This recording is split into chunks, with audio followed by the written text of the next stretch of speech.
and gentlemen, welcome back to the Dark and Stormy Nights. We've got a Christmas special for you today. I'm going to bring you a little poem. See what you guys think. So, don't be too harsh. This is just to be a little funny. And this comes from our first season. These are characters and... Yeah, that's your little Christmas treat. We did a throwback to the steampunk comedy. Yeah, so... You know, if you guys liked the first season, then this will be a treat for you. If not, or if you haven't heard the first season, go back and listen to it. It is definitely our more funny stuff. Yeah. So, I think we did a much better job of writing this our current season, but the first season was much funnier. So, the story flowed a little bit better for season 2, as far as the urban fantasy went. yeah. I think that our plotting was a little bit better, more well thought out and everything. There's going to be less editing, but season 1 was undeniably ridiculously funny. Well, I'll say that I think that's a credit to our more structured plotting. Yeah. And I think it worked. I think structuring the plotting as well as we did, using the Campbell story arc and everything. But I think we should try different, plotting arcs for some different stories and come back to the ones that work best, like maybe in future seasons we'll try the beat sheets or whatever, Sure. Yeah. So next season we're doing the actual play podcast, but we're going to go over how we're going to write the story too. Mm-hmm. So we're going to have a story set up, and there's going to be a whole over arc and everything. And right, it's going to be a whole kind of different process this time around. Yeah, because we never know what the characters are going to do. It's a little different. Right. We can't it's force them to do what we a little bit want. more choose your own adventure. So, but that said, there's still ways to handle big arcs and stuff like that. So, fun. All right. So, without further ado, I guess I'll get into this, right? Have at it. Oh, it would help if I wore my glasses because I can't read anything. There we go. There's words now. Okay. 'Twas the blood moon before Christmas, and all through the Victorian estate, not a creature was stirring, not so much as a fury or fate.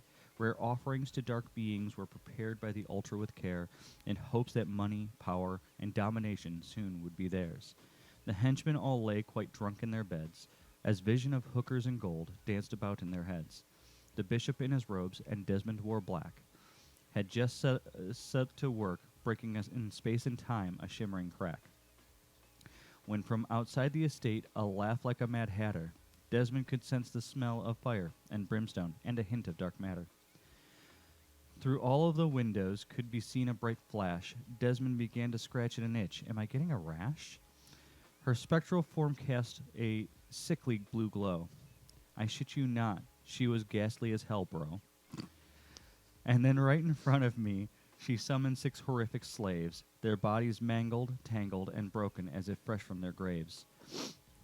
With a voice like phlegm in your throat from congestion drainage, Linda was heard summoning a horde of beings ghastly and extraplanar. Don't come at me, I know that doesn't rhyme perfectly. She horked and she hawked, snorting them out by their names. Come Hank and come Bill, come Arthur, Reginald, Charles, and James. Through the atrium window and down the main corridor hall, kill and maim, kill and maim, kill and maim all. As plastic bags that blow through suburban skies, float through the estate, did these henchmen who died. With surprising speed and skill, they kill an army of goons, moaning and groaning and singing show tunes. From their quivering corpses, the dead henchmen did rise, greeted by Hank and Bill with a hearty surprise. Now let's get to work, all you stupid louts. Linda has a bad habit of eating lazy lieabouts. With a new motivation, the risen sprang into action. The spirit goons spread out throughout the Victorian mansion, spreading destruction and chaos with pride and with passion. Bill and Hank yelled, "Find Desmond, or you'll get quite the lashing." With speed, the specters spread throughout the sprawling estate, and Desmond they did find before it was too late. The ghost sent out a howl like a baying wolf hound, the supernatural energy so thick Desmond thought he would drown. Through solid stone walls, tentacles tore a great hole. Linda looked right at Desmond and yelled, "Bitch, let's roll." Her tentacles slid across the walls with a smear. The bishop dropped to his knees in horror and fear. Linda was now different, a full half of her machine, and if it was possible, she was twice as much mean. She now had an eye with a laser and some tentacles cybernetic. She was powered by science, and she was even magnetic. She had powerful sensors that could sense the dead and the living. All of these improvements, and she was still no more forgiving.